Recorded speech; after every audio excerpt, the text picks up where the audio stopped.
ಮೊಹಮ್ಮದ್ ಖಾಲಿದ್ ಅಂತ. ನಾನು ನನ್ನ ಮೂಲ ಪ್ರಶ್ನೆ ಬರೋದಕ್ಕೆ ಮೊದಲು ಒಂದು ಉಪ ಪ್ರಶ್ನೆ ನಿಮ್ಮ ಹತ್ರ. ಭಾರತದಲ್ಲಿರುವವರೆಲ್ಲರೂ ಭಾರತೀಯರು, ಇಂಡಿಯಾದಲ್ಲಿರುವವರೆಲ್ಲರೂ ಇಂಡಿಯನ್ಸ್ಗಳು, ಹಿಂದೂಸ್ತಾನದಲ್ಲಿರುವವರೆಲ್ಲರೂ ಹಿಂದೂಗಳೇ. ಅದು ಜಾತಿ ಮೀರಿದ ವ್ಯಾಖ್ಯಾನ ನನ್ನದು. ಅದನ್ನು ನಾನು ಒಪ್ಕೊಂಡವನು ಕೂಡ. ಯಾಕಂದರೆ ನಾನು ಬೆಳೆದು ಬಂದ ವಾತಾವರಣ ಧರ್ಮಸ್ಥಳ ಕನ್ಯಾಡಿ, ಹಿಂದೂಗಳ ಮಧ್ಯೆ ಏನು ನೀವು ಹಿಂದೂಗಳು ಒಂದು ಧರ್ಮ ಅಂತ ಹೇಳಿದರೆ ಅಲ್ಲೇ ಹುಟ್ಟಿ ಬೆಳೆದವನು. ಆದರೆ ನೀವು ತುಂಬ ಹಿಂದೂಗಳ ಹೋರಾಟ, ಹಿಂದೂ ಸಮಾಜಕ್ಕೋಸ್ಕರ ಹೋರಾಟ ಮಾಡಿದ ನೋಡಿದ್ದೇನೆ, ಕೇಳಿದೆ. ಈಗ ಅಜಿತ್ ಅವರ ಮಾತಲ್ಲಿ ಕೂಡ ಕೇಳಿದೆ, ಅದ್ರ ಬಗ್ಗೆ ಗೌರವ ಇದೆ. ಆದರೆ ಇತ್ತೀಚಿನ ಏನಂತಾರೆ, ನೀವು ಆವಾಗಲೂ ಒಂದು ಮಾತು ಹೇಳ್ತೀರಿ, ಅದು ಟ್ರೆಂಡ್ ಇಲ್ಲ, ತಗೊಳ್ತಾ ಇಲ್ಲ, ಯಾರು ಅಕ್ಸೆಪ್ಟ್ ಮಾಡ್ತಾ ಇಲ್ಲ ಈ ಟ್ರೆಂಡ್. ಈಗಿನ ಟ್ರೆಂಡ್ ಪ್ರಕಾರ ಮುಸಲ್ಮಾನರು ವಿರೋಧ ಮಾಡೋದೇ ಹಿಂದುತ್ವ ಆಗಿದೆ, ಮುಸಲ್ಮಾನರನ್ನು ವಿರೋಧಿಸೋದೇ ಹಿಂದುತ್ವ ಆಗಿದೆ. ಆ ಒಂದು ನಿಟ್ಟಿನಲ್ಲಿ ನಿಮ್ಮ ಎಲ್ಲ ಕೂಡ ದ್ವೇಷಪೂರಿತ ಭಾಷಣಗಳು, ಇತ್ತೀಚೆಗೆ ಹೇಟ್ ಸ್ಪೀಚ್ ಅಂತಾರಲ್ಲ, ಅದ್ರ ಮೇಲೆ ನಿಮ್ಮ ಕೇಸ್ ಕೂಡ ಆಗಿದೆ. ನಾನು I don't want to get into that. ನಿಮ್ಮದು ಕೂಡ ಇತ್ತೀಚಿನ ಎಲ್ಲ ನಿಲುವುಗಳು ಸಂಪೂರ್ಣ ಮುಸ್ಲಿಂ ವಿರೋಧಿಯಾಗಿಯೇ ಕಾಣ್ತಾ ಇದೆ. ಇನ್ನೊಂದು ಅದಕ್ಕೆ ಕ್ವಶನ್ ಅಂತ ಹೇಳಿದ್ರೆ, ಮುಸಲ್ಮಾನರನ್ನು ಹೊರಗಿಟ್ಟುಕೊಂಡು ಈ ದೇಶವನ್ನು ಕಟ್ಟುವುದು ಅಥವಾ ದ್ವೇಷದಿಂದ ದೇಶ ಕಟ್ಟಲಿಕ್ಕೆ ಆಗುತ್ತಾ ಸರ್? ನಮ್ಮನ್ನು ಅದೇ ಸಮಾಜದಲ್ಲಿ ಗುರುತಿಸಿಕೊಂಡು ನೀವು 47ಕ್ಕೆ ಇಸ್ಲಾಮೀಕರಣ ಆಗುತ್ತದೆ ಅಂಥದ್ದೇನಾದರೂ ಬಂದರೆ ಸರ್, ನಾನು ಕೂಡ ಅದಕ್ಕೆ ಜೀವ ಕೊಟ್ಟು ವಿರೋಧ ಮಾಡ್ತೀನಿ ಸರ್. ಅಂಥ ಇಸ್ಲಾಮೀಕರಣ ಮಾಡೋ ಭಾರತದ ಇದರ ಜೊತೆಯಲ್ಲಿ ನಾನಿಲ್ಲ. ನಾನು ಇದನ್ನು ನೈಜವಾಗಿ ಜಾತ್ಯತೀತ ಭಾರತವಾಗಿ ಉಳ್ಕೋಬೇಕು, ಅದರ ನಿಟ್ಟಿನಲ್ಲಿ ನಾವು ಹೋರಾಟ ಮಾಡ್ತೀವಿ. ಆದರೆ ಇಲ್ಲಿ ಬರೀ ಹಿಂದೂಗಳು ಅಥವಾ ಹಿಂದೂಗಳೇ ಇರಬೇಕು, ಮುಸಲ್ಮಾನರು ವಿರೋಧ ಮಾಡೋದೇ ರಾಷ್ಟ್ರೀಯತೆ, ಮುಸಲ್ಮಾನರ ವಿರೋಧ ಮಾಡೋದೇ ಹಿಂದುತ್ವ, ಮುಸಲ್ಮಾನರು ವಿರೋಧ ಮಾಡೋದೇ ನಮ್ಮ ದೇಶ ಕಟ್ಟೋದು ಅಂತ ನೀವು ವ್ಯಾಖ್ಯಾನ ಎಲ್ಲ ಹಿಂದೂ ಸಂಘಟನೆಗಳು ಹೆಚ್ಚಾಗಿ ಎಲ್ಲರೂ ಕೂಡ ಮುಖವಾಣಿಗೆ ಅಥವಾ ಫ್ರಂಟ್ ಲೈನಲ್ಲಿ ಬರಬೇಕಂದ್ರೆ ಮುಸ್ಲಿಮ್ಸ್ ಅಗೇನ್ಸ್ಟ್ ಮಾತಾಡೋದೇ ಒಂದು ಫ್ಯಾಷನ್ ಆಗಿಬಿಟ್ಟಿದೆ. ಅದು ಯಾವ ಸಂಘಟನೆ, ಅದು ಶ್ರೀರಾಮ ಸೇನೆ ಇರಲಿ, ಹಿಂದೂ ಜಾಗರಣೆ ವೇದಿಕೆ ಇರಲಿ, ಇನ್ನಿತರ ಬಜರಂಗ, ಎಲ್ಲರೂ ಕೂಡ ಈ ಮುಸ್ಲಿಂ ವಿರೋಧಿಯಿಂದಾಗಿ ಇದರಿಂದ ನಾವು ದೇಶ ಕಟ್ಟಲಿಕ್ಕೆ ಆಗುತ್ತೆ ಸರ್? ಒಂದು ನೈಜ ದೇಶ ಅಂದರೆ ನಿಮ್ಮ ಇದರಲ್ಲಿ ಮುಸಲ್ಮಾನರನ್ನು ಬಿಟ್ಟು ಕಟ್ಟುವ ದೇಶನಾ ಸರ್ ಹೇಳಿ? ಮುಚ್ಕೊಂಡು ಹೋಗಲ್ಲ.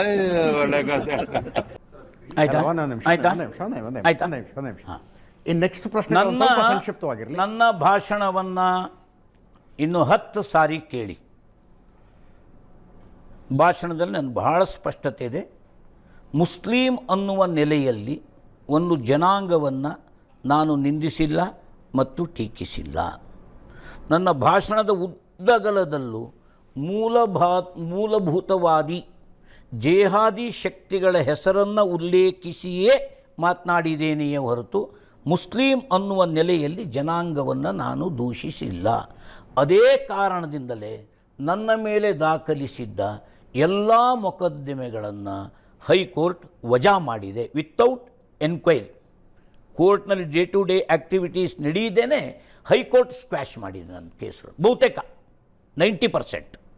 ಇದು ಒಂದು ಭಾಗ. ಮುಸಲ್ಮಾನರು ಅನ್ನುವ ನೆಲೆಯಲ್ಲಿ ಹಿಂದೂ ಸಮಾಜ ದ್ವೇಷಿಸ್ತಾ ಇಲ್ಲ, ಅದು ನಿಮ್ಮ ಅನುಭವಕ್ಕೂ ಬಂದಿರಬೇಕು. ರಾಷ್ಟ್ರೀಯ ಮುಸ್ಲಿಂ ಮಂಚ್, ಅದನ್ನೇ ಕೇಳೋನಿದ್ದ, ರಾಷ್ಟ್ರೀಯ ಮುಸ್ಲಿಂ ಮಂಚ್ ಅವರೇನು ಹೇಳ್ತಾರೆ, ನೀವು ಹೇಳಿದ ವಿಚಾರವನ್ನೇ ಹೇಳ್ತಾರೆ. ನಾವೇನು ಹೊರಗಿನಿಂದ ಬಂದವರಲ್ಲ, ನಾವು ಇಲ್ಲಿಯೇ ಹುಟ್ಟಿ ಬೆಳೆದವರು. ಅನ್ನವನ್ನು ಕೊಟ್ಟಿದ್ದು ಈ ಭೂಮಿ, ಇದು ದಾರುಲ್ ಹರಬ್ ಅಲ್ಲ, ಇದು ದಾರುಲ್ ಇಸ್ಲಾಂ ಮಾಡುವ ಇದು ದಾರುಲ್ ಹಲಬ್ ಅಲ್ಲ, ಇದು ಇಸ್ಲಾಂ ಮಾಡುವ ಅವಶ್ಯಕತೆ ಇಲ್ಲ ಅಂತ ಹೇಳುವವರು ಯಾರಿದ್ದಾರೆ ಅವರು ನಮ್ಮ ಜೊತೆ ಕೈ ಜೋಡಿಸೇ ಇದ್ದಾರೆ. ಬಹುಸಂಖ್ಯಾತ ಹಿಂದೂಗಳು ನಮಗೆಲ್ಲದನ್ನು ಕೊಟ್ಟಿದ್ದಾರೆ, ನೆಮ್ಮದಿಯನ್ನು ಕೊಟ್ಟಿದ್ದಾರೆ, ಜೊತೆಗೆ ನಮ್ಮನ್ನು ಬದುಕಿಸ್ತಾ ಇದ್ದಾರೆ, ಬಾಳ್ತಾ ಇದ್ದಾರೆ. ಪಾಕಿಸ್ತಾನದಲ್ಲಿ ಹಿಂದೂಗಳ ಮೇಲೆ ದೌರ್ಜನ್ಯ ಮಾಡಿದ ಹಾಗೆ ಅಕಸ್ಮಾತ್ ಭಾರತದಲ್ಲಿ ಹಿಂದೂಗಳು ಮುಸಲ್ಮಾನರ ಮೇಲೆ ದೌರ್ಜನ್ಯ ಮಾಡ್ತಾ ಇಲ್ಲ, ನಾವು ಸುಖವಾಗಿದ್ದೇವೆ ತಿಳ್ಕಳೆ ಅಂತ ಅವ್ರು ಹೇಳ್ತಾ ಇದ್ದಾರೆ. ಅವ್ರ ಜೊತೆಗೆ ನಾವಿದ್ದೀವಿ, ನಮ್ಮ ಜೊತೆಗೆ ಅವರಿದ್ದಾರೆ. ಇದೇನು ಸಾಧಾರಣ ಸಂಖ್ಯೆ ಇಲ್ಲ. ಗೋ ಹತ್ಯೆಯನ್ನು ನಿಷೇಧಿಸಬೇಕು ಅಂತೇಳಿ 3 ಲಕ್ಷ ಜನ ಮುಸಲ್ಮಾನರು ಸಹಿ ಹಾಕಿ ರಾಷ್ಟ್ರಪತಿ ಕೊಟ್ಟಿದ್ದಾರೆ. ಬಹುಸಂಖ್ಯಾತ ಹಿಂದೂಗಳ ಆರಾಧ್ಯ ದೈವ. ಕರ್ನಾಟಕದಲ್ಲಿ ಆ ಹೋರಾಟದಲ್ಲಿ ನಾನೇ ಮಂಚೂಣಿಯಲ್ಲಿದ್ದೆ ಸರ್. ಅಜಿತ್ ಅವರಿಗೆ ಚಿಂತನೆಗಳು ಬೇರೆ ಥರ ಹಾಗೆ ಒಪ್ಪಿನಲ್ಲ, ಅದು ನಾವು ಗೌರವಿಸ್ತೀವಿ. ನಮ್ಮ ಜೊತೆ ಸ್ನೇಹಿತರಿದ್ದಾರೆ. ನನ್ನ ಅಥವಾ ಇತ್ತೀಚಿನ ನೀವಿನ್ನು ಎಲ್ಲರನ್ನೂ ಸೇರಿಸಿದ್ರೆ, ನಾವಂತೂ ಹಿಂದೂ ಜಾಗರಣ ವೇದಿಕೆಯಾಗಿ ಮುಸ್ಲಿಂ ಅನ್ನುವ ನೆಲೆಯಲ್ಲಿ ಒಂದು ಜನಾಂಗವನ್ನು ದ್ವೇಷಿಸ್ತಾ ಇಲ್ಲ. ಜೇಹಾದಿ ಇಸ್ಲಾಮಿಕ್ ಮೂಲಭೂತವಾದಿಗಳು ಭಾರತದ ಏಕತೆಗೆ ಮಾರಕ. 47ರಲ್ಲಿ ಅದೇ ಶಕ್ತಿಗಳು ದೇಶವನ್ನು ವಿಭಜಿಸಿದವು. ಅದೇ ಶಕ್ತಿಗಳು ಕಾಶ್ಮೀರದಲ್ಲಿ ಹಿಂದೂಗಳ ಬದುಕಿಗೆ ಬೆಂಕಿ ಹಚ್ಚಿ ಕೊಂದು ಸುಟ್ಟು ತಿಂದರು. ಅದನ್ನು ಏನಂತ ಹೇಳಿ ಅದನ್ನ ಆಪರೇಷನ್ ಟೋಪೆಕ್ ಹೆಸರಿನಲ್ಲಿ 5 ಲಕ್ಷ ಜನ ಹಿಂದೂಗಳನ್ನು ಉಟ್ಟ ಬಟ್ಟೆಯಲ್ಲಿಯೇ ಹುಟ್ಟಿದ ಊರನ್ನು ಬಿಟ್ಟು ತಿರುಗುವಂತೆ ಮಾಡಿ ಭಿಕ್ಷುಕರಂತೆ ಭಿಕಾರಿಗಳಂತೆ ಮಾಡಿದಾರಲ್ಲ ಹಿಂದೂಗಳು ಅನ್ನುವ ಒಂದೇ ಒಂದು ಕಾರಣಕ್ಕೆ. ಅದರ ಪ್ರತಿರೋಧ ಈಗ ಕರ್ನಾಟಕದಲ್ಲಿ ಆಗ್ತಾ ಇದೆ. ಇಲ್ಲ ಅದಕ್ಕೆ ಜನ ಸಮರ್ಥಿಸಿಕೊಳ್ತಾ ಇದ್ದೀರಾ? ಅಲ್ಲ, ಯಾಕೆ ಕೆರಳ್ತಾ ಇದ್ದಾರೆ ಅಂತ ನಾನು ಹೇಳ್ತಿದ್ರು. ಇದಕ್ಕೆಲ್ಲಾದ್ರೂ ಒಂದು ಉತ್ತರ ಕೊಡಬೇಕಲ್ರಿ. ನಸ್ಲಿಮಾ ತಜ್ಲೀಮ್ ವಿರುದ್ಧ ಫತ್ವಾ ಹೊಡೆಸ್ತಾರೆ ಇವರು. ಇನ್ನೊಬ್ಬರು ಮೊನ್ನೆ ಎಲ್ಲ ಹೊಡೆದಾಕಿದ್ರಲ್ಲ ಕಾಶ್ಮೀರ ಇದರೊಳಗೆ ಅಮೇರಿಕ, ಅವನ ವಿರುದ್ಧ ಮಾಡ್ತೀರಿ. ಈ ಭಯೋತ್ಪಾದಕರ ವಿರುದ್ಧ ಯಾಕೆ ಫತ್ವಾ ಹೊರಡಿಸಲಿಲ್ಲ? ಉಂಡು ಮನೆಗೆ ಧೋಕ ಅಲ್ಲದೆ ಇದು. ಪಾರ್ಲಿಮೆಂಟಿನ ಮೇಲೆ ದಾಳಿ ಅಂದ್ರೆ ಏನು? ಒಂದು ನಿಮಿಷ. ಪಾರ್ಲಿಮೆಂಟಿನ ಮೇಲೆ ದಾಳಿ ಅಂದ್ರೆ ಏನು? 100 ಕೋಟಿ ಜನಸಂಖ್ಯೆಯ ಪ್ರಜಾತಂತ್ರ ದೇಶದ ಮಹಾದೇವಾಲಯ, ಅದರ ಮೇಲೆ ಬಾಂಬು. ಅಕ್ಷರಧಾಮದ ಮೇಲೆ ದಾಳಿ. ಅಲ್ಲೇನು ಮಾಡಿದ್ರು ನಿಮ್ಗೆ ಅಮಾಯಕ ಹಿಂದೂಗಳ ಭಕ್ತರು? ಪಾರ್ಲಿಮೆಂಟ್ನೊಳಗೆ ಸೈನಿಕರು ಸಾಯ್ದೇ ಇದ್ದಿದ್ರೆ ಅನಾಹುತ ಎಷ್ಟಾಗ್ತಿದೆ ಸರ್. ಇಲ್ಲೇ ಇರೋದು ಪ್ರಾಬ್ಲಮ್. ಪಾಕಿಸ್ತಾನದಿಂದ ಬಂದ ಭಯೋತ್ಪಾದಕರು ಮಾಡಿದ ದಾಳಿಯನ್ನ ಮುಸಲ್ಮಾನರ ದಾಳಿ ಆಗುತ್ತೆ. ಅದೇ ಬ್ರಿಟಿಷರ್ ಬಂದಾಗ ಅದು ಕ್ರಿಶ್ಚಿಯನ್ಗಳಾಗುತ್ತೆ. ನೋಡಿ ಒಂದೇ ನೀರು ಕೊಡಿ.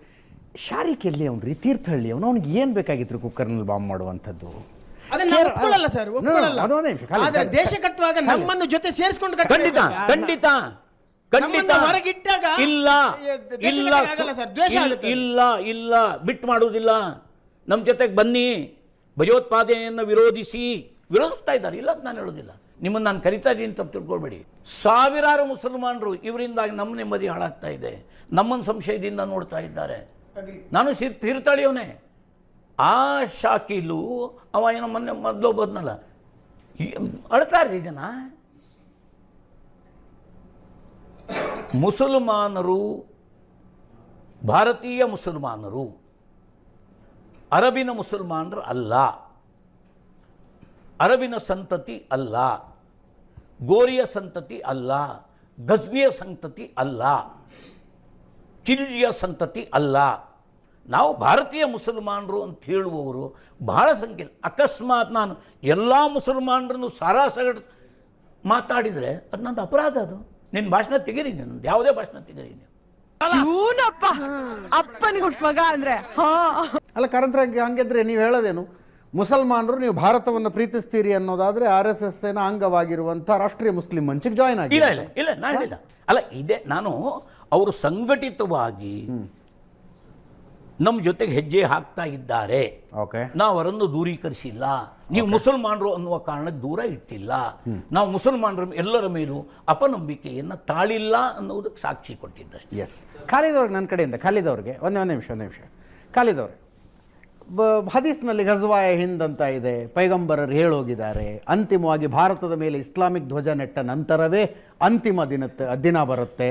ಆ ನಂತರವೇ ಯಾರಿಗೆ ಸ್ವರ್ಗ ಯಾರಿಗೆ ನರಕ ಅನ್ನೋದು ಡಿಸೈಡ್ ಆಗುತ್ತೆ. ಈ ಪಾಠಗಳನ್ನು ಸಣ್ಣ ಮಕ್ಕಳಿಗೆ ಮಾಡ್ತಾರಲ್ಲ, ಅವ್ರಿಗೆ ಏನು ಹೇಳಿದ್ದೀರಿ? ಆಸ್ ಸಮಾಜವಾಗಿ ಏನು ಹೇಳಿದ್ದೀರಿ ನೀವು? ನೋಡಿ, ಕಲ್ತು ಬಂದವ್ ನಾನು. ಓಕೆ, ನಮ್ಗೆ ಈ ರೀತಿಯ ಪಾಠಗಳನ್ನ ಎಲ್ಲಿ ಹೇಳಿಕೊಡ್ಲಿಲ್ಲ. ನಿಮ್ಗೆ ಹೇಳಿಲ್ರಿ? ಕೇಳಿ, ಯಾಕೆ ಹೇಳ್ತಾ ಇದ್ದೀನಿ ಅಂದ್ರೆ, ಕುರಾನ್ ಇರೋದು ಒಂದೇ. ಇನ್ನು ವ್ಯಾಖ್ಯಾನಿಸುವವರು ಈಗ ದೇಶದ್ರೋಹಿಗಳು ಬರೀ ಮುಸಲ್ಮಾನ ಸಮುದಾಯದಲ್ಲಿ ಮಾತ್ರ ಇದ್ದಾರೆ ಅಂತಲ್ಲ, ಹಿಂದೂಗಳಲ್ಲೂ ಇದ್ದಾರೆ, ಕ್ರಿಶ್ಚಿಯನಲ್ಲೂ ಇದ್ದಾರೆ. ಆದರೆ ನಾವು ಅವರನ್ನು ಎಲ್ಲರೂ ದೇಶದ್ರೋಹಿಗಳಂತ ನೋಡೋದಲ್ಲದೆ ಅವ್ರು ಕ್ರಿಶ್ಚಿಯನ್ ಮುಸ್ಲಿಂ ಹಿಂದೂ ಅಂತ ನೋಡೋದಿಲ್ಲ. ಸೊ ಈ ಕೆಲಸ ಹಿಂದೂ ಸಂಘಟನೆಗಳಿಂದ ಆಗುವಾಗ ಏನಾಗುತ್ತೆ, ಜಾತಿ ತಾರತಮ್ಯ ಆಗುತ್ತೆ. ಅದು ನಮಗೆ ನೋವು ಕೊಡೋದು. ಅವರ ಹೋರಾಟ ದೇಶದ ವಿಷಯದಲ್ಲಿ ನಾವು ಅವ್ರ ಜೊತೆಗಿದ್ದೀವಿ. ತುಂಬ ವಿಷಯಗಳಲ್ಲಿ ನಮ್ಗೆ ಅವ್ರಿಗೆ ಸಾಮರ್ಥ್ಯ ಇದೆ, ವಿರೋಧನೂ ಇದೆ. ವಿರೋಧ ಇರಬೇಕು, ಭಿನ್ನಾಭಿಪ್ರಾಯ ಇರಬೇಕು.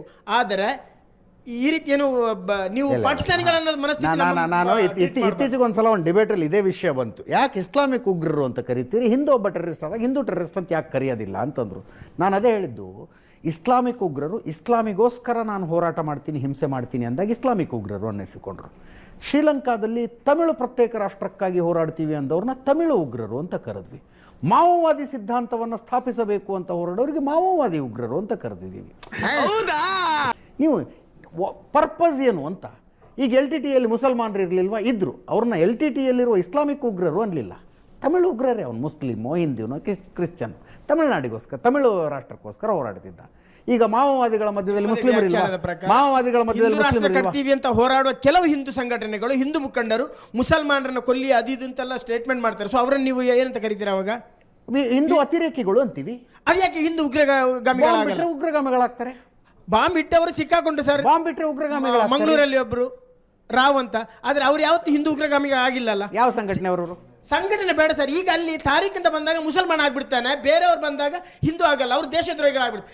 ನಾನು ಕೂಡ ಅದೇ ಮನಸ್ಥಿತಿ ಸರ್. ನನಗೂ ಕೂಡ ಜಾತಿ ಇದರ ಹೆಸರಲ್ಲಿ ಅವರನ್ನ ವಿರೋಧಿಗಳು ಅಥವಾ ದೇಶ ವಿಭಜಕರು ಭಯೋತ್ಪಾದನೆ ಮಾಡುವ ಇದರ ನಾನಿಲ್ಲ.